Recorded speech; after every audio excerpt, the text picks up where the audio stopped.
j'aimerais commencer par une petite histoire que j'ai entendue et vraiment, elle est dingue cette histoire-là.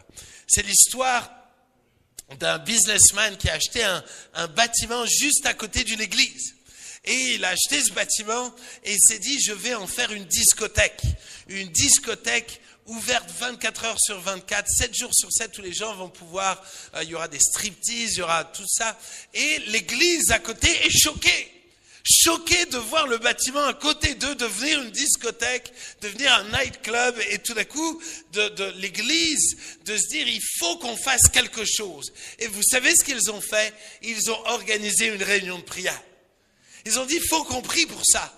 Et ils ont organisé une réunion de prière où ils ont prié pour ça. C'est-à-dire, tu vois ce nightclub qui vient là, Seigneur, arrête-les, tout ça. Et donc, ils prient pour ça. Le lendemain, il y a de l'orage et la foudre vient brûler le bâtiment d'à côté. Et le businessman, voyant cela, a décidé de porter plainte contre l'église. En disant, c'est de leur faute. C'est parce qu'ils ont prié que Dieu a brûlé. Et tout d'un coup, l'église a dit, non, pas du tout, on n'a rien fait. Et voilà ce que dit le juge. Le juge dit, c'est l'affaire la plus bizarre que je n'ai jamais eue. J'ai un businessman qui croit en la prière et une église qui ne croit pas en la prière. Oh, qu'est-ce que j'ai aimé cette histoire-là. Qu'est-ce que j'ai aimé cette histoire-là. Ma question, c'est est-ce que tu crois vraiment en la prière? Est-ce que tu crois vraiment en la prière? Est-ce que tu crois que quand tu pries, il se passe quelque chose? Le Seigneur m'a rappelé aujourd'hui, j'ai passé, je ne pourrais pas dire la quantité exacte, mais à peu près 3 ans à prier pour quelqu'un. Et je lui disais régulièrement, elle n'avait pas forcément des problèmes, mais de prier pour cette personne-là. Et je ne savais pas, je ne comprenais pas pourquoi. Et aujourd'hui, cette personne a un impact incroyable. Sert Dieu, elle porte beaucoup de fruits. Et tout d'un coup de me dire, et je sentais aujourd'hui comme Dieu me rappelait de dire, hey, souviens-toi de tes prières. J'ai entendu tes prières. Et si aujourd'hui cette personne a de l'impact, c'est aussi au travers de tes prières. Et j'ai des fois peur qu'on prie pour prier, ou on prie parce qu'on est des chrétiens, alors il faut prier. Mais qu'on ne mesure pas à quel point Dieu écoute et est attentif à chacune de nos prières. Chacune de nos prières. Et j'aimerais, cet après-midi, pardon, je suis un peu décalé, j'aimerais vous parler d'une prière inattendue pour une réponse inattendue. Une prière inattendue pour une réponse inattendue. Et j'aimerais étudier un texte qui se trouve dans Acte 4, versets 23 à 33. Acte 4, versets 23 à 33. Et voilà, pour être très franc, j'avais prévu de terminer la série sur la prière le 6 juin. Vous êtes foutus, on va continuer tout le mois de juin. Voilà, parce que vraiment plus je travaille sur la prière, plus le Seigneur me parle et me dit il y a des bonnes choses pour nous, donc on va continuer. Merci pour les 2 amen. Acte 4, verset 23 à 33. Acte 4, 23 à 33. Après avoir été relâchés, ils allèrent vers les leurs et racontèrent tout ce que les principaux sacrificateurs et les anciens leur avaient dit. Lorsqu'ils l'eurent entendu, ils élevèrent à Dieu la voix tous ensemble et dirent, Seigneur, toi qui as fait le ciel, la terre, la mer et tout ce qui s'y trouve, c'est toi qui as dit par le Saint-Esprit, par la bouche de notre Père, ton serviteur David, pourquoi ce tumulte parmi les nations et ces vaines pensées parmi les peuples? Les rois de la terre se sont soulevés, les princes se sont ligués contre le Seigneur et contre son oint. En effet, contre ton saint serviteur Jésus que tu as oint, Hérode et Ponce Pilate se sont ligués dans cette ville avec les nations et avec les peuples d'Israël pour faire tout, écoutez bien, ce que ta main et ton conseil avaient arrêté d'avance. Et maintenant, Seigneur, vois leurs menaces et donne à tes serviteurs d'annoncer ta parole avec une pleine assurance, en étendant ta main pour qu'ils se fassent des guérisons, des miracles et des prodiges, par le nom de ton saint serviteur Jésus.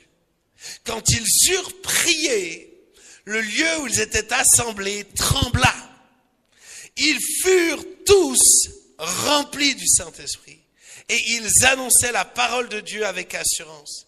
La multitude de ceux qui avaient cru n'était qu'un cœur et qu'une âme. Nul ne disait que ses biens lui appartinssent en propre, mais tout était en commun entre eux. Les apôtres rendaient avec beaucoup de force témoignage de la résurrection du Seigneur Jésus. Et une grande grâce reposait sur eux tous. Oh, j'aime ce texte. J'aime ce texte et j'aimerais vous donner un peu de contexte pour commencer. Parce que c'est une situation un peu complexe qui nous amène dans ce texte-là. Pourquoi ? Parce que dans Acte 3, Pierre et Jean vont expérimenter une guérison miraculeuse. Un paralytique est complètement guéri. Il est complètement guéri. Ça provoque un réveil spirituel avec littéralement des milliers de conversions. Et on pourrait se dire, wouh, énorme. Mais le problème, c'est que cette guérison va produire des mécontents. Ça me fait toujours halluciner. Hein. Comment, des fois, il y a un miracle et il y a toujours des gens capables de râler. Il se passe un truc, mais et je le sens. On déménage, Dieu nous bénit, je sens qu'il y a des gens qui vont râler. Je le sens. Je suis prêt, il n'y a pas de problème. Mais des fois, j'hallucine. Tu vois un miracle sous tes yeux.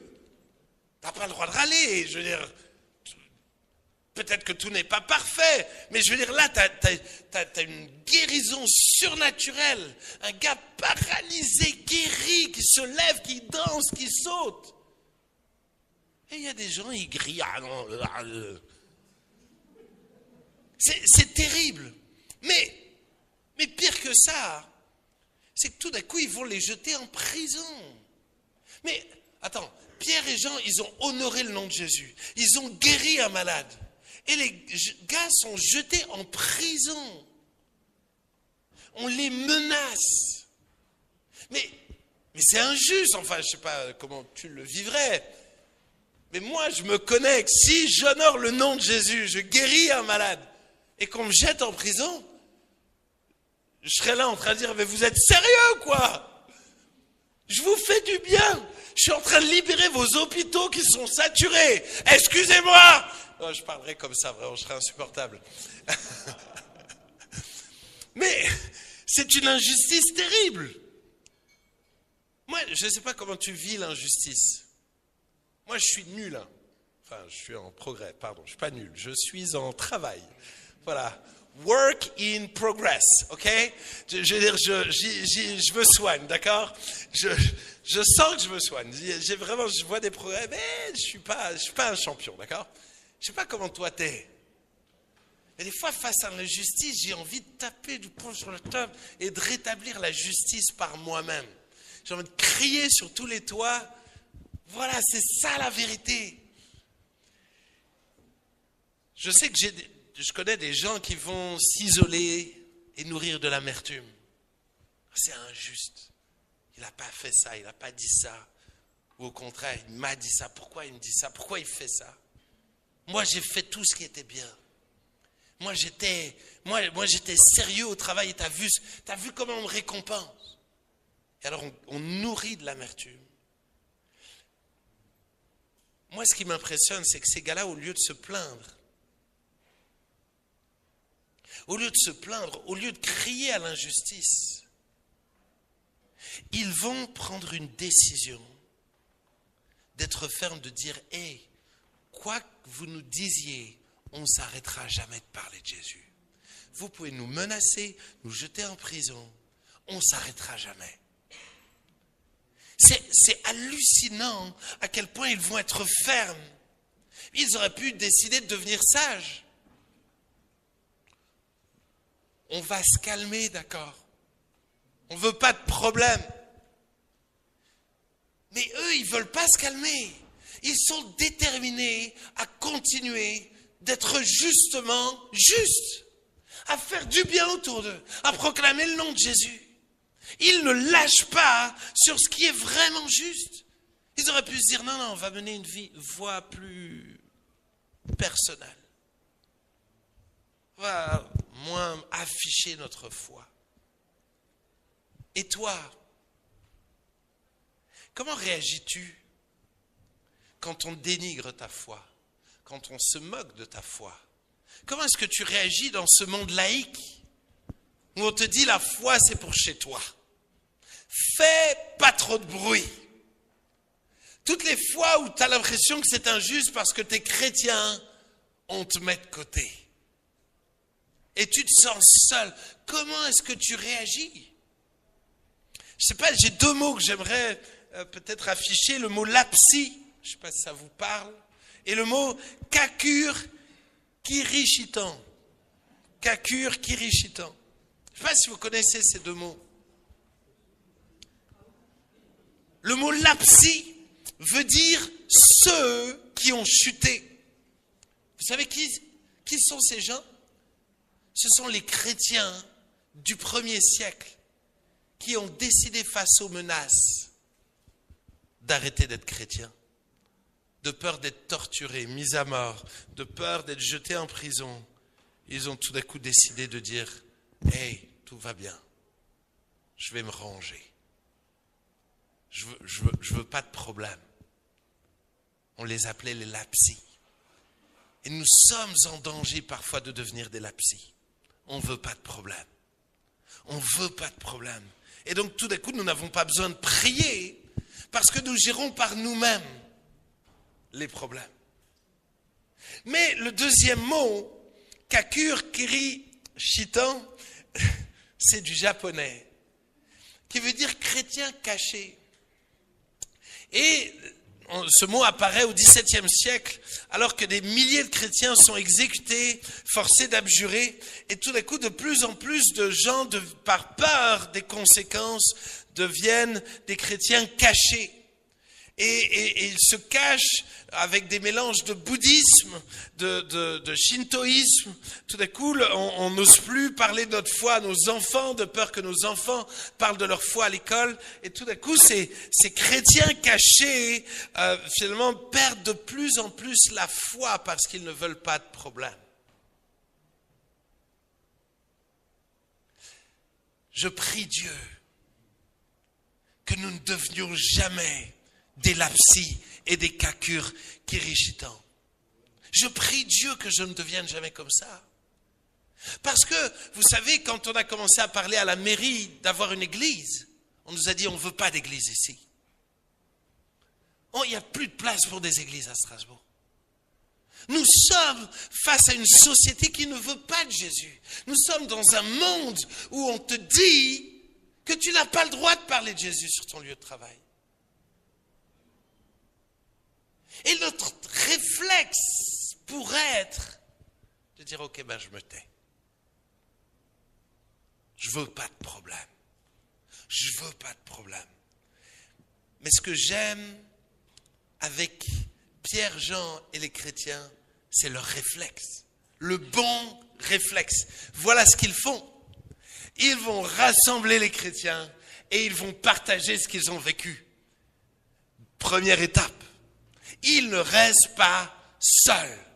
Deuxième étape, ils prient. Deuxième étape, ils prient. Et ne t'isole pas, ne te cache pas, mais viens, on prie ensemble. Viens, on prie ensemble pour ton école. Viens, on prie ensemble pour ton entreprise. Viens, on prie ensemble pour la ville de Strasbourg. Viens, on prie ensemble. Oui, ils nous menacent.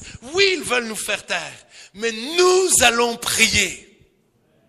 Nous allons prier. Je me souviendrai toute ma vie de mon ami Jatniel qui est déjà venu prêcher ici.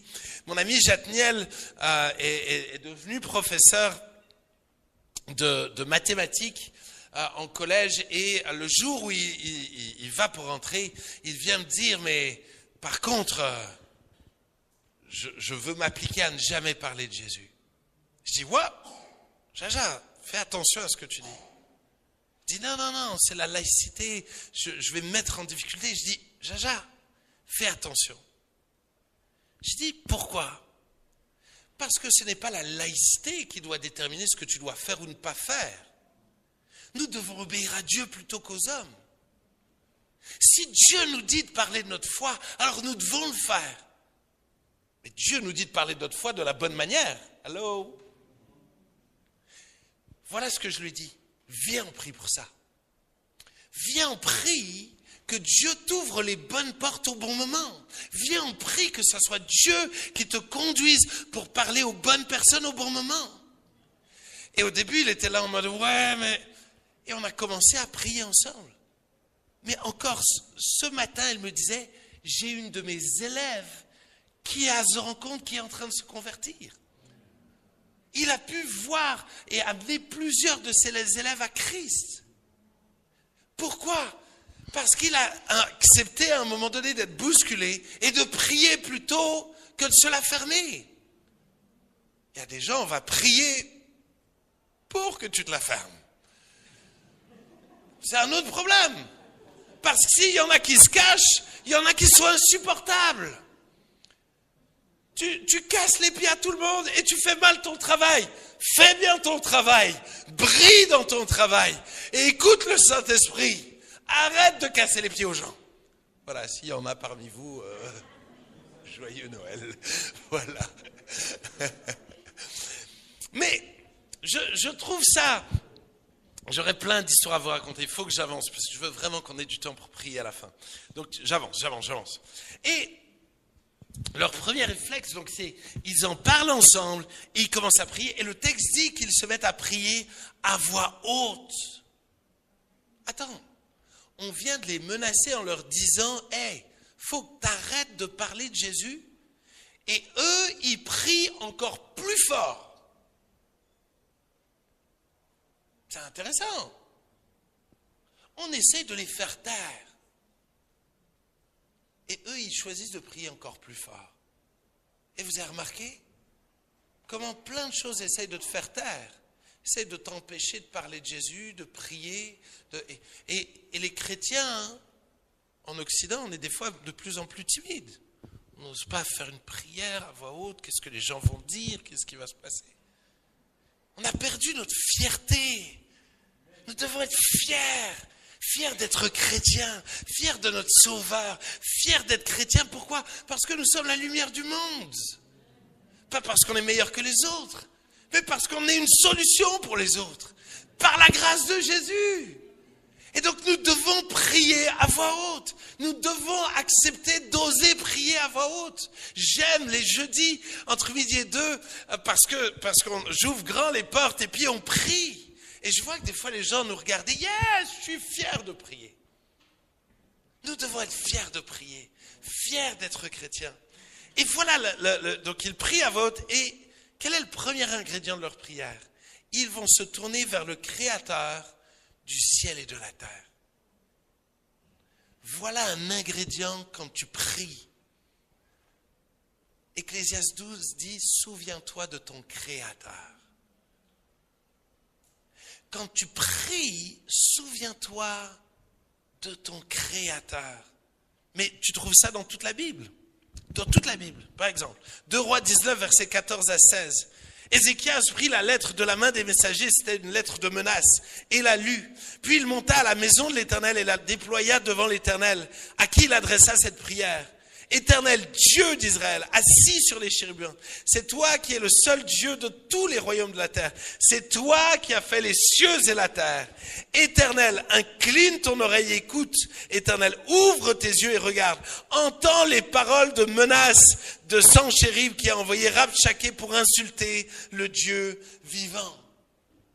Il va prier le Dieu qui a créé le ciel et la terre. Vous trouvez, encore une fois, j'en ai sélectionné que 2, mais dans toute la Bible, un des ingrédients de la prière, c'est de prier le Dieu qui a créé le ciel et la terre. Psaume 121, versets 1 à 2. Je lève mes yeux vers les montagnes, d'où me viendra le secours?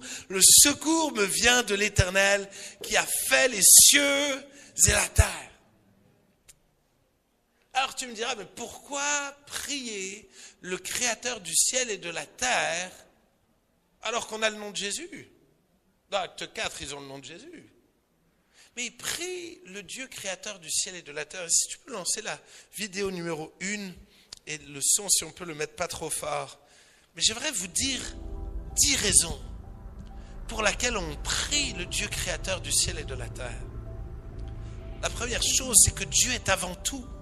Quand je prie Dieu, le créateur du ciel et de la terre, je prie le Dieu qui est éternel. Le Dieu qui est le commencement et la fin.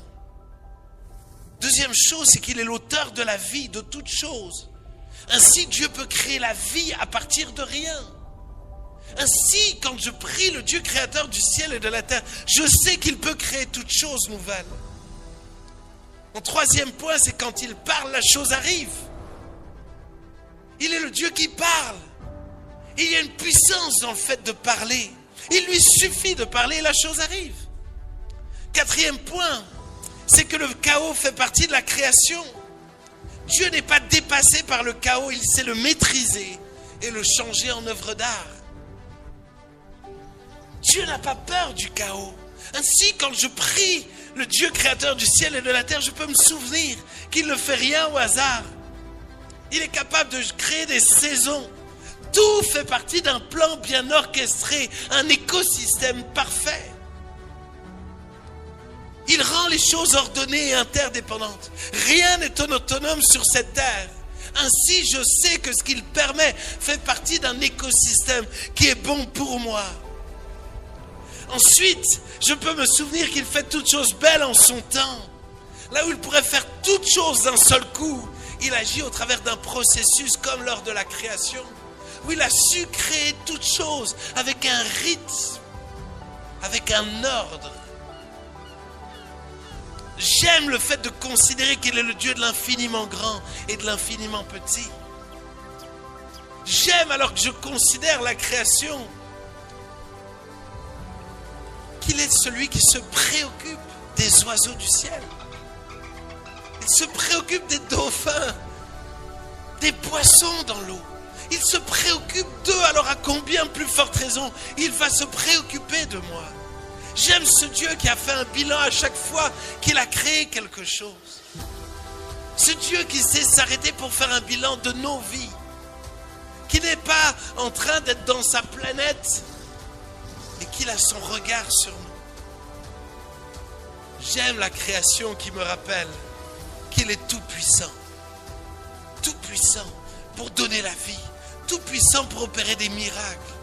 J'aime m'arrêter et considérer ce qu'il a fait en créant le monde. Parce que quand je considère cela, alors ça me donne de la foi pour prier pour mes problèmes. Amen. Hey, quand tu pries, souviens-toi de ton Créateur. Prie le Dieu créateur du ciel et de la terre. Ensuite, dans leur prière, ils vont citer les Écritures. On a déjà abordé ce sujet-là, je ne vais pas l'approfondir, mais on voit qu'ils veulent revenir aux Écritures, revenir à la volonté de Dieu, rentrer dans la volonté de Dieu. Et voilà ce qu'ils vont dire. Ils vont reconnaître que tout est arrêté d'avance, que la persécution est normale, que Dieu est en contrôle, et donc ils n'ont pas à s'agiter ou à s'inquiéter. Toutes choses ont été arrêtées d'avance, selon toi. Tu as parlé que beaucoup se ligueraient contre ton Seigneur. Hey, tu as orchestré tout cela. Tu sais tout d'avance. Nous te faisons confiance. Tu es en contrôle. Vous savez, j'entends beaucoup de choses. J'entends des gens dire, la maladie, ça vient du diable. Je ne sais pas d'où vient cette théologie. Parce que le premier à avoir permis la maladie d'entrer dans le monde à cause du péché, c'est Dieu. Je crois que des fois nous oublions que Dieu est en contrôle sur tout. Et quand la Bible dit que tout concourt au bien de ceux qui aiment Dieu, si tout d'un coup il t'arrive une tuile et tout va bien.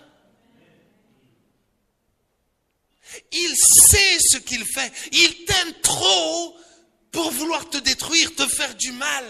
Il est mort sur la croix pour toi. Tu crois vraiment, il s'est donné tellement de pelles pour t'aimer. Qui dira, oh, vas-y, il me saoule, je lui envoie une grosse tornade dans la figure. Non! S'il permet quelque chose de difficile, d'incompréhensible, n'oublie pas qu'il est en contrôle. N'oublie pas qu'il sait ce qu'il fait. Mais comme dit dans Genèse 1, lis ça. Dieu créa le ciel et la terre, et juste après il est écrit qu'il y avait le chaos sur la terre, le ciel. Donc Dieu a créé le chaos. Dieu était en contrôle sur le chaos. Mais Dieu est spécialiste de changer le chaos en une œuvre d'art. Demandez à Joseph, vendu par ses frères, jeté comme un esclave, jeté en prison face à l'injustice. Et Dieu va changer toutes ces injustices en une œuvre glorieuse. Je prie que dans nos prières, nous n'oublions jamais qu'il est le Dieu en contrôle de tout. Le mot, quand il prie, il y a ce mot Seigneur. Le mot Seigneur dans le texte, c'est le mot despote. Les gars sont en train de dire à Dieu, tu es un despote, mais pas au sens négatif. Nous, on entend ça très négativement, le mot despote. Mais en d'autres termes, tu fais ce que tu veux. Tu es le patron sur tout. C'est pas Satan le chef. C'est le chef de ce monde. C'est pas le chef de nous. C'est pas le chef de nous, voilà. Excusez-moi, non. Et Dieu est en contrôle. Ensuite, moi, voilà la suite de ma prière. C'est Seigneur, protège-moi. Et puis, garde ma famille. Et puis, que j'aille plus jamais en prison. Et puis, fais-leur payer ce qu'ils ont fait pour moi. Non, c'est pas le genre de prière qu'on aurait le réflexe de vouloir faire. Ils vont tout d'un coup faire 3 requêtes de prière. La première, c'est on te remet leurs menaces. C'est plus notre problème. Quand ils nous menacent, nous, ils te menacent toi. On te laisse t'en occuper. Je refuse l'amertume, je refuse la colère, je te remets leurs menaces. Deuxième chose, donne-nous l'assurance pour prêcher la parole. On t'interdit de parler de Jésus? Ouh, tu sais ce qui t'attend. Hein? Seigneur, donne-moi encore plus d'assurance. Donne-moi encore plus d'assurance. On menace, on me fait des sales coups. Seigneur, donne-moi de l'assurance. Et opère des miracles au nom de Jésus. Opère des miracles, des signes, des prodiges et des miracles. Et au milieu de cette laïcité, nous devrions prier plus. Seigneur, vois leurs menaces, vois les restrictions, vois tout ce qui se passe. Seigneur, et donne-nous, on te remet tout ça. On ne veut pas leur en vouloir, on ne veut pas les critiquer, on ne veut pas tout ça, on te remet tout ça. Mais Seigneur, donne-nous de l'assurance. Donne-nous de ne pas nous effondrer sous la peur. Sous la peur de nos voisins, la peur de nos collègues de travail, la peur de l'État. On ne veut pas avoir peur, on veut de l'assurance pour parler de notre foi. Mais nous avons besoin que tu opères des miracles. On a besoin que tu confirmes ta parole. On a besoin que tu sois avec nous. On a besoin que le miraculeux nous accompagne. Parce que vraiment, c'est ton œuvre, Seigneur. C'est ton œuvre, c'est pas la nôtre. Vous savez, c'est dingue parce que Paul est un spécialiste de cette prière-là. Paul constamment, Éphésiens 6, verset 19, c'est hallucinant parce que je trouve ce passage-là plusieurs fois. Voilà, Éphésiens 6, 19 à 20, écoutez bien. Priez pour moi, pour qu'il me soit donné quand j'ouvre la bouche, de faire connaître hardiment et librement le mystère de l'évangile, pour lequel je suis ambassadeur. Où ça? Dans les chaînes, en prison, et que j'en parle avec assurance, et comme je dois en parler. Paul, c'est un dingue. Le gars, il est en prison. Et il dit, les amis, priez pour moi. J'ai envie de faire une campagne d'évangélisation. Priez pour moi pour que j'ai de l'assurance. Priez pour moi pour que je sache comment gagner mes gardiens, pour que je sache gagner les autres prisonniers. Encore une fois, moi je dis priez pour moi pour qu'il me libère. J'aime pas la prison. Vrai, honnêtement, j'espère que le jour où je suis en prison, je vous dis, hey, je suis trop chaud, priez pour que j'annonce l'évangile à fond. J'espère de tout cœur être comme ça. Mais je vois des fois, purée, j'ai un peu mal aux genoux et alors là, tout s'effondre. Hein. Alors je me dis, ouh, si je panique quand j'ai une petite douleur, alors qu'est-ce que ça va être le jour où on me jette en prison? Moi, j'ai plusieurs de mes amis qui ont eu des cancers, des moments, et qui constamment me disaient, hey, prie pour moi que je puisse parler aux médecins, aux infirmières.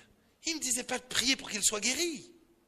Leur message qu'ils m'envoyaient, c'est prie. Et plusieurs fois, ils me disent, ah, aujourd'hui, j'ai témoigné au taxi. Ah, aujourd'hui, c'était mon voisin de chambre. Ah, aujourd'hui. Et des fois, j'ai envie de leur dire, mais, et ta maladie, ça se passe comment ou... Et je prie que nous puissions avoir cette assurance-là.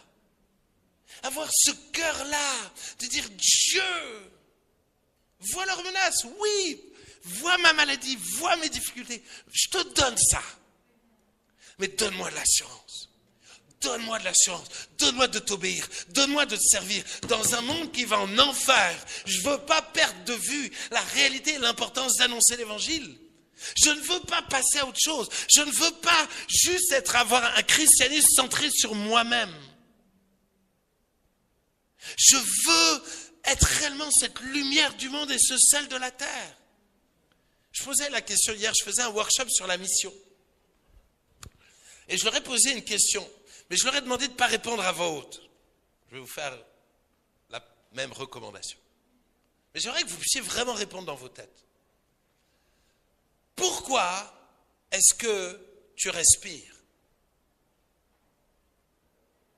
Pourquoi est-ce que tu es en vie? Pourquoi en ce moment Dieu permet que tu vives? Ok. Pourquoi le Dieu qui a envoyé son Fils pour mourir sur la croix pour que tu ailles passer l'éternité avec lui te maintient encore sur terre? Ne me dis pas c'est pour la gloire de Dieu, c'est une fausse réponse parce que quand tu seras au ciel, tu vas lui donner gloire bien plus que maintenant sur la terre. Ne me dis pas que c'est pour avoir une intimité avec lui parce qu'au ciel tu auras une plus grande intimité que tu n'as sur cette terre. Donc, je répète ma question, il s'en passe des choses en vos têtes en ce moment. Hein? Pourquoi? Quelle est la seule raison pour laquelle tu respires encore? La seule et unique raison, c'est d'annoncer l'évangile. Il n'y a aucune autre raison. Et Dieu prend un risque de fou. Que tu pêches, donc tu te fasses souffrir à toi, que tu nous fasses souffrir, voilà. Dieu prend un risque de fou, même que tu le rejettes lui. Dieu aurait tout intérêt à t'enlever et puis basta, comme ça, tu nous laisses tranquille. Ça serait valable pour moi aussi, hein, d'accord? Mais ça veut dire que Dieu prend un tel risque en nous laissant sur terre. Pourquoi? Parce qu'il a une mission pour nous d'annoncer l'évangile à toutes les nations. Et c'est pour cela qu'il y a une telle priorité pour eux. C'est leur priorité, c'est leur raison d'être. Ils sont capables de dire Christ est ma vie et la mort m'est un gain. Hey, si les gars doivent me tuer, c'est pas grave. Je vais au ciel. Mais tant que je vis, je veux annoncer l'évangile. Tant que je vis, c'est pour communiquer la vie. Tant que je vis, tant que Dieu me prête vie, c'est pour ça. Quelles sont les conséquences de la prière? Ils ont prié pour ces trois choses-là. Et moi, je me serais attendu à ce que Dieu parle. En disant, soyez patient avec les gens. Je m'attendrais à ce que Dieu, je sais pas, leur donne une paix incroyable. Non. Vous savez quelle est la réponse de Dieu? Il fait trembler les murs. C'est un truc de fou. Tu pries, vois leur menace. Ah, ça vous fait rire, moi ça me fait rire. Vois leur menace. Les gars sont menacés, sont dans tout ça. Et la réponse de Dieu, c'est de faire trembler les murs. Donc déjà, je suis surpris de leur prière, mais je suis surpris de la réponse de Dieu. Ce Dieu qui tout d'un coup secoue les murs. Alors pourquoi?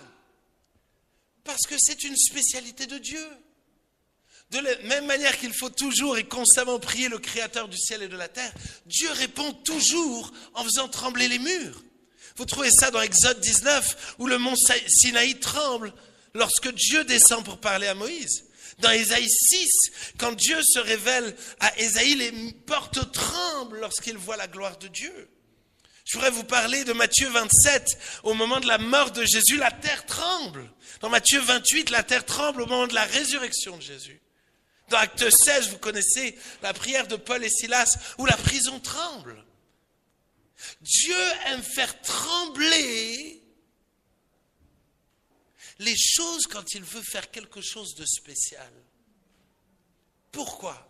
Laissez-moi y réfléchir. Alors, je prétends pas avoir la réponse exacte, d'accord? Mais voilà le fruit de mes réflexions. La première, c'est que tu n'oublies jamais qui est Dieu. Nous devons craindre Dieu. C'est lui le patron. Et je dirais presque, c'est le seul qu'il nous faut craindre. Et si Dieu fait trembler les murs, c'est pour te rappeler, waouh, je suis au contrôle de tout. La deuxième, c'est de réaliser sa puissance. Le niveau de sa puissance pour secouer un bâtiment comme celui-là. Ensuite, il veut manifester de manière visible sa présence et son intervention. C'est incroyable, le cœur de Dieu de se rendre invisible, mais de chercher à attirer nos attentions d'une manière visible. C'est pour ça qu'il nous a donné la création, c'est pour ça qu'il nous a donné Jésus, c'est pour ça que au baptême du Saint-Esprit, il y a le parler en langue. C'est-à-dire que Dieu est toujours invisible, mais c'est comme s'il veut mettre des petits indices, des petits trucs pour qu'on l'aperçoive, une petite ombre par-ci, une petite ombre par-là. Tout d'un coup, on sent qu'il est là. Dieu veut confirmer sa présence d'une manière visible. Dieu veut également le rappeler qu'il n'habite plus dans des temples faits de murs. Et c'est pour ça qu'il secoue les murs de l'endroit où ils sont. En d'autres termes, les amis, ne vous attachez pas à ça. Je suis maintenant et je veux être avec vous partout où vous irez. C'est pour cela qu'on n'a pas de problème à déménager le bâtiment. Tout va bien. Parce que Dieu n'est pas attaché au bâtiment. Et de pouvoir compter sur lui pour être avec nous. Et enfin, Dieu veut faire trembler nos sécurités pour qu'on place notre sécurité qu'en lui. Il veut faire trembler nos sécurités pour que nous puissions placer notre confiance en lui et en lui seul. C'est juste incroyable de voir à quel point le texte dit que les murs tremblent et ils furent tous remplis du Saint-Esprit. Moi, je pense que si ça nous arriverait aujourd'hui, les murs tremblent et tout le monde sont sous leur chaise. Je ne sais pas vous, mais j'aurais l'impression que si vraiment les murs se mettaient à trembler, comment est-ce qu'on réagirait? Et est-ce que tu es prêt à laisser Dieu te secouer un peu? Ces derniers jours, j'entends beaucoup de jeunes venir me voir et me dire « Hey, je ne sais pas si je parle en langue, je ne suis pas sûr. Parce qu'un jour, j'ai parlé en langue, mais en même temps, je ne suis pas sûr que c'est juste et j'ai l'impression de me tromper. » Et je vois beaucoup de gens, plutôt que de faire confiance à Dieu et de dire « Waouh, Dieu a promis qu'on parlerait en de nouvelles langues. » Oh purée, j'ai dit quelques mots, j'y vais à fond. J'y vais à fond, je fais confiance à Dieu. Les murs sont en train de trembler. Waouh, je prends à fond. Seigneur, tout ce que, si tu veux faire trembler les murs, fais trembler les murs, mais moi je veux plus de toi. J'ai des fois l'impression qu'on se fait impressionner par qu'est-ce que les gens vont penser. Et puis, est-ce que je vais me tromper? Et puis, finalement, c'est bizarre. Et puis, je parle finalement pas si bien en langue. Mais j'ai lu nulle part qu'il fallait bien parler en langue. J'ai vu dans la Bible qu'il faut prier par l'esprit et prier aussi avec l'intelligence. Donc ça veut dire qu'à un moment donné, c'est un choix de prier par l'esprit et c'est un choix de prier avec l'intelligence. Jésus va dire, dans les signes qui accompagneront ceux qui auront cru, ils parleront dans nouvelle langue. C'est Jésus lui-même qui le dit. Donc, à un moment donné, je vais devoir faire confiance à Dieu qu'il veut me remplir de son esprit et qu'il veut que je parle en langue. Et le texte dit qu'ils furent tous remplis du Saint-Esprit. C'est une promesse pour tout le monde. Dans Joël 2, il est écrit, après cela, je répandrai mon esprit sur toute chair. Vos fils et vos filles prophétiseront, vos vieillards auront des songes et vos jeunes gens des visions. Même sur les serviteurs et sur les servantes, dans ces jours-là, je répandrai mon esprit. Moi, j'aime cette comparaison. À un moment donné, il dit, même sur les serviteurs et sur les servantes. En d'autres termes, même sur ceux que vous considérez moins qualifiés. Même sur les gens que vous estimez avoir moins de valeur, je vais répandre mon esprit sur tout le monde. Ne te disqualifie pas. Il veut répandre son esprit sur toute chair. Pourquoi? Parce que c'est le seul moyen d'avoir de l'assurance. C'est le seul moyen d'avoir de l'assurance. 2 Timothée 1, verset 7. C'est pourquoi je t'exhorte à ranimer le don de Dieu que tu as reçu par l'imposition de mes mains. Car ce n'est pas un esprit de timidité, de peur que Dieu nous a donné, mais un esprit de force, d'amour et de sagesse. N'aie donc point honte du témoignage à rendre à notre Seigneur, ni de moi son prisonnier, mais souffre avec moi pour l'évangile. Timothée est déjà baptisé du Saint-Esprit. Mais tout d'un coup, c'est comme s'il laisse la peur. Oui, mais peut-être c'était pas ça. Oui, mais il dit, ranime, va dans le secteur ranimation, là, à l'église. Il y a un secteur ranimation, d'accord? Tu as besoin d'être ranimé, là. Tu as besoin de ranimer le don, le cadeau que Dieu t'a donné, de parler en de nouvelles langues. Tu as besoin de réciter le don, d'être rempli du Saint-Esprit.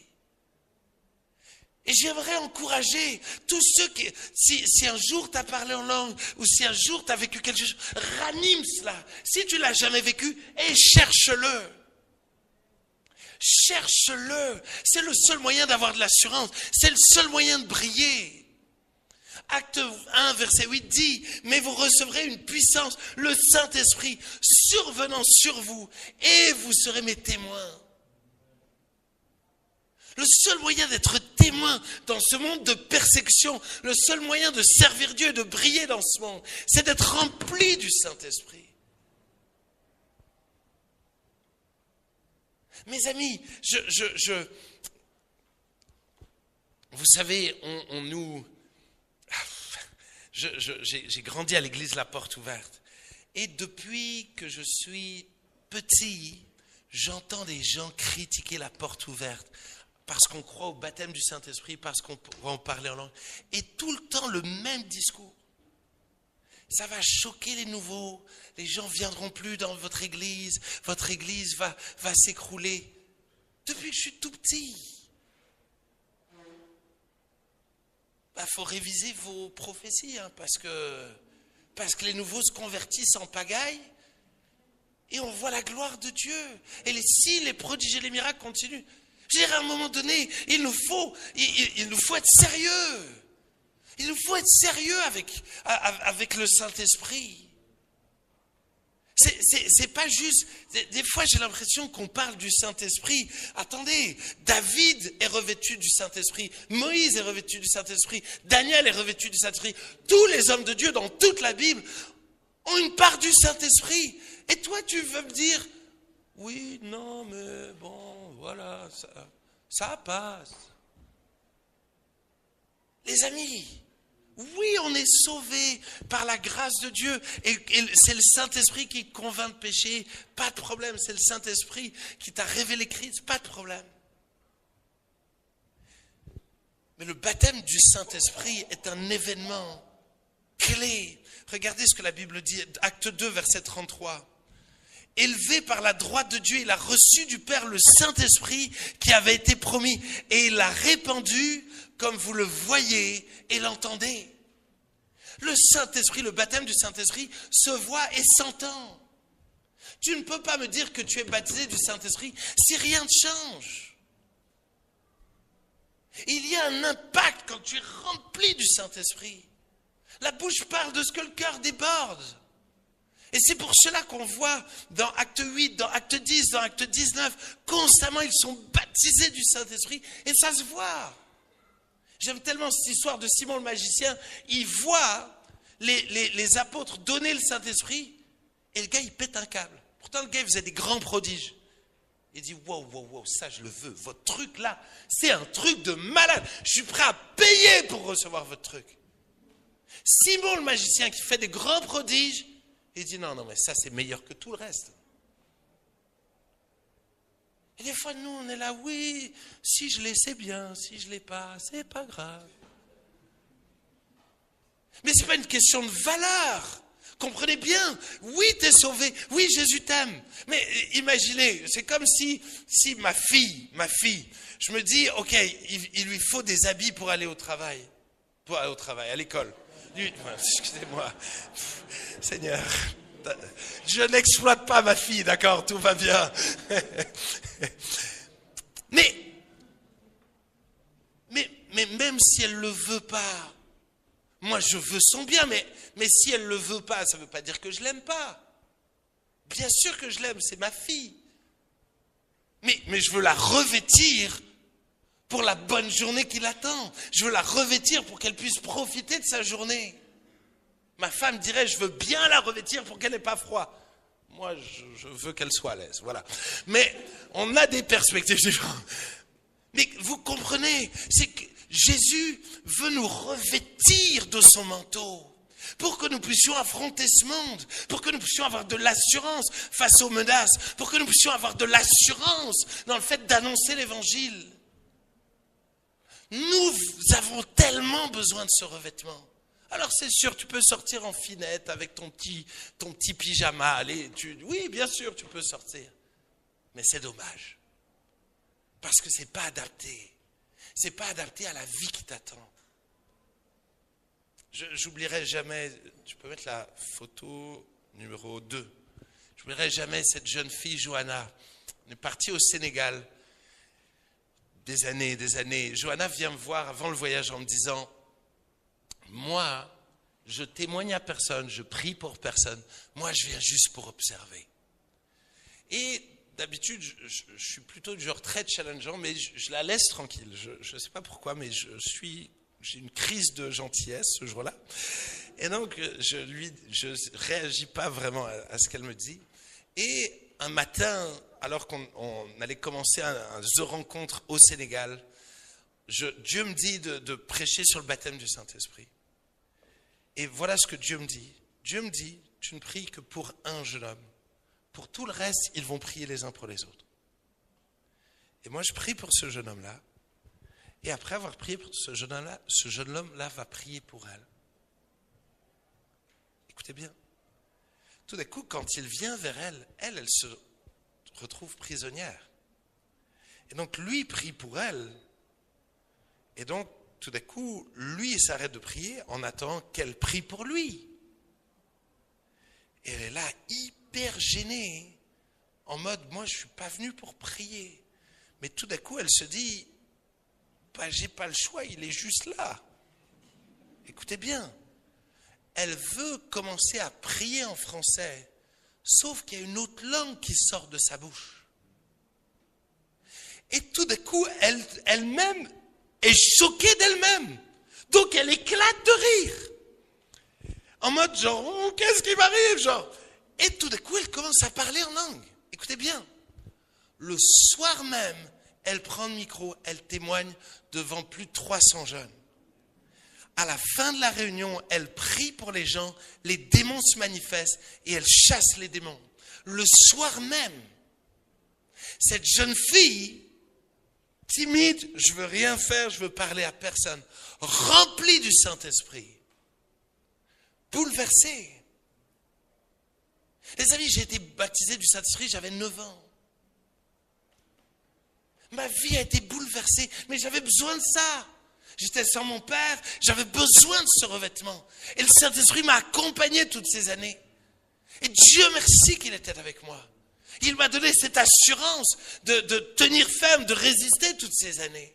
Et de devenir l'homme de Dieu que je suis. Mais ce n'est pas grâce à moi, c'est grâce au Saint-Esprit. Tout ce que j'ai, c'est le Saint-Esprit.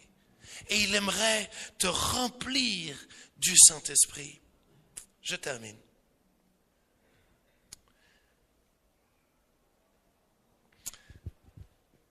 C'est incroyable parce que tout d'un coup, la première chose, c'est qu'ils prêchent avec assurance. Ils sont remplis du Saint-Esprit et ils se mettent à annoncer la parole avec assurance. On voit que la première chose. La deuxième chose, c'est qu'ils sont plus unis. Pourquoi? Je ne comprends pas. Mais c'est un truc de fou. Parce que des fois, les gens me disent, non, avant de sortir, prêcher dehors, il faut d'abord qu'on soit bien entre nous. Si tu es baptisé, si on expérimente la puissance du Saint-Esprit, on va impacter dehors et on va être une famille unie.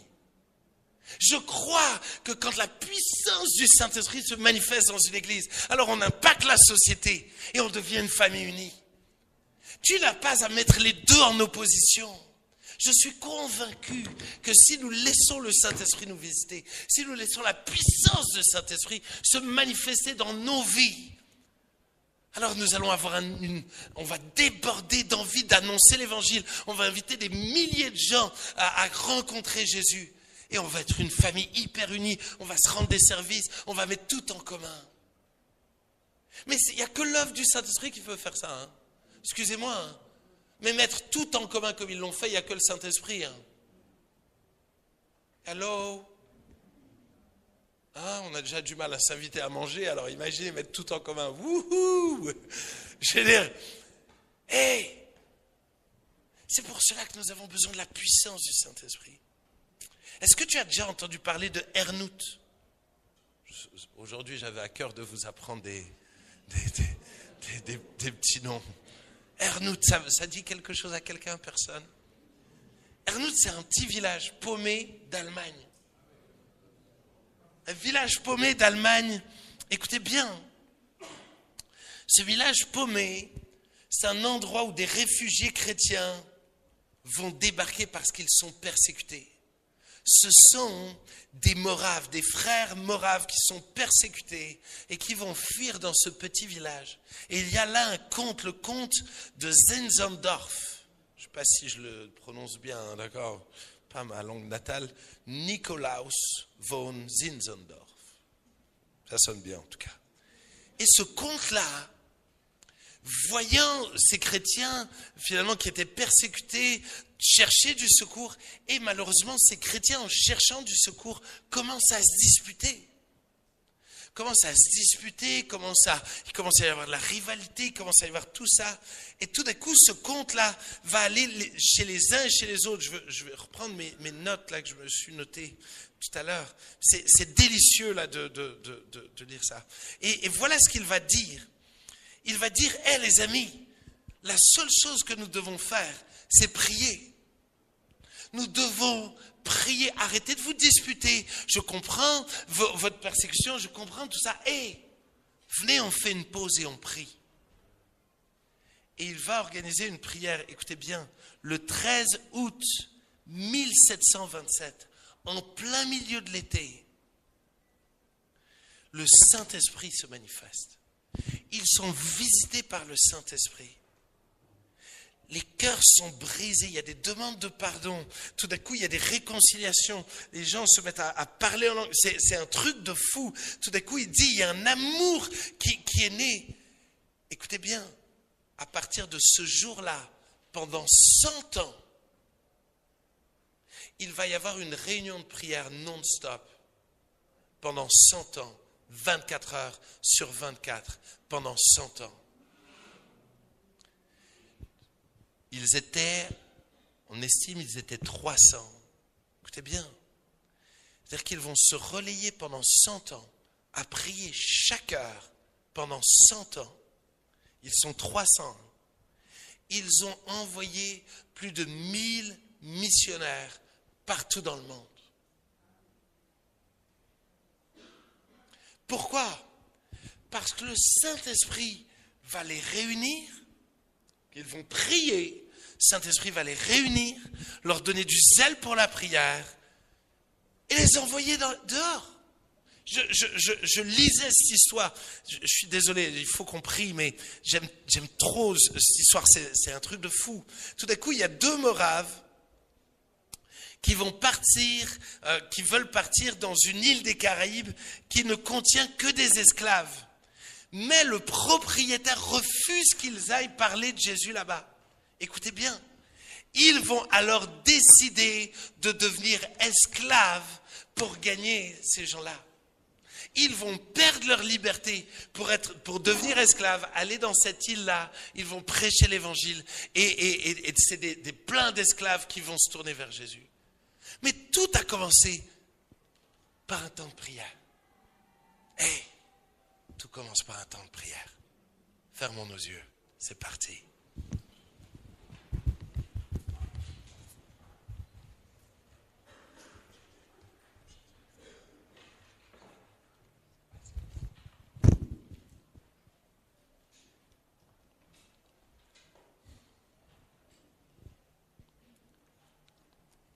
C'est fou parce que dans Acte 4, nous avons un extrait de cette prière. Est-ce que c'était toute la prière? Est-ce que c'était la seule prière qu'ils ont faite? Je ne sais pas, je ne pense pas. Mais ce que le texte dit, c'est qu'ils étaient tous ensemble et qu'ils ont tous ensemble élevé leur voix.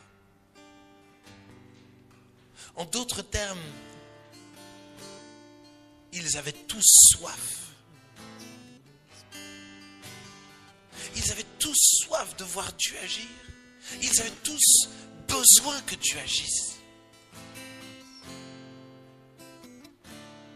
Jésus va dire dans Jean 7, 37, si quelqu'un a soif, qu'il vienne et qu'il boive. C'est pas dit qu'ils viennent et qu'ils reçoivent, c'est qu'ils viennent et qu'ils boivent. Et je lui donnerai